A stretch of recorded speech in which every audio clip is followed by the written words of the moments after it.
Pada pagi 26 Desember 2004, Aceh belum tahu bahwa dunia mereka akan berakhir. Anak-anak sedang bermain di pantai, para nelayan baru kembali dari laut, ibu-ibu menjemur pakaian. Lalu dalam satu tarikan napas bumi, tanah berguncang seperti hendak pecah. Rumah-rumah bergetar, tiang listrik roboh, orang-orang terjatuh di jalan. Gempa itu berlangsung hampir 10 menit. Terlalu lama, terlalu kuat. Ketika guncangan berhenti, sebagian warga keluar rumah dengan kaki gemetar, dengan jantung berdebar, dan saat itulah mereka melihat sesuatu yang tidak pernah mereka pelajari di sekolah. Laut mundur, airnya tersedot ke tengah samudera, dasar laut terbuka, ikan-ikan menggelepar di pasir.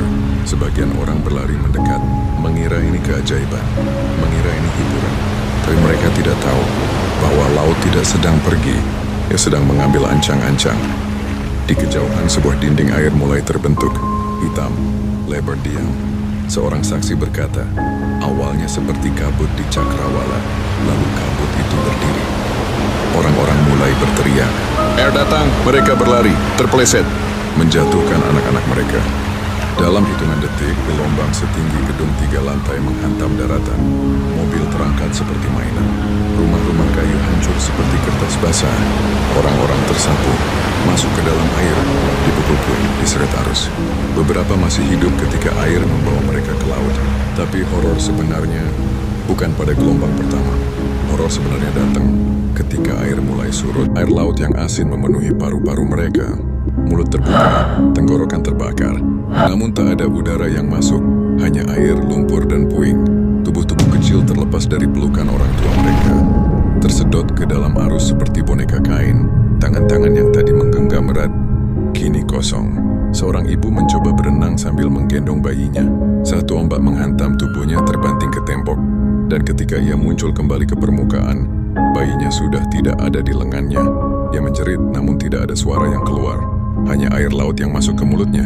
Ada yang tersangkut di antara papan kayu. Ada yang terhempas ke dinding beton. Ada yang tertimpa atap rumah yang runtuh. Ada yang tenggelam tanpa suara, tanpa saksi. Di bawah permukaan air yang keruh, mata masih terbuka. Paru-paru masih berjuang. Jantung masih berdetak. Untuk beberapa detik terakhir, beberapa korban ditemukan memeluk tiang listrik.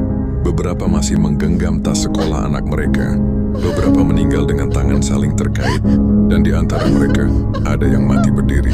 Air yang surut meninggalkan tubuh-tubuh terjerat kabel, tersangkut di pohon kelapa, terseret hingga ke sawah-sawah pedalaman. Tidak ada yang datang menolong hari itu. Tidak ada ambulans, tidak ada perawat, tidak ada peti mati. Hanya warga yang selamat menggali dengan tangan kosong, mengangkat mayat saudara mereka sendiri, membaringkan tubuh-tubuh dingin di barisan panjang. Dan bau itu, bau laut bercampur daging membusuk, tidak pernah benar-benar pergi. Anak-anak yang selamat berhenti berbicara. Mereka duduk menatap kosong ke arah pantai tempat orang tua mereka terakhir terlihat. Malam itu tidak ada lampu, tidak ada doa bersama, tidak ada pengumuman resmi, hanya suara ombak yang terus datang ke pantai seperti sedang mengulang pembunuhan yang sama. Dan ketika air akhirnya benar-benar surut, yang tertinggal bukan hanya mayat. Yang tertinggal adalah sebuah kota yang kehilangan seluruh generasinya dalam satu pagi.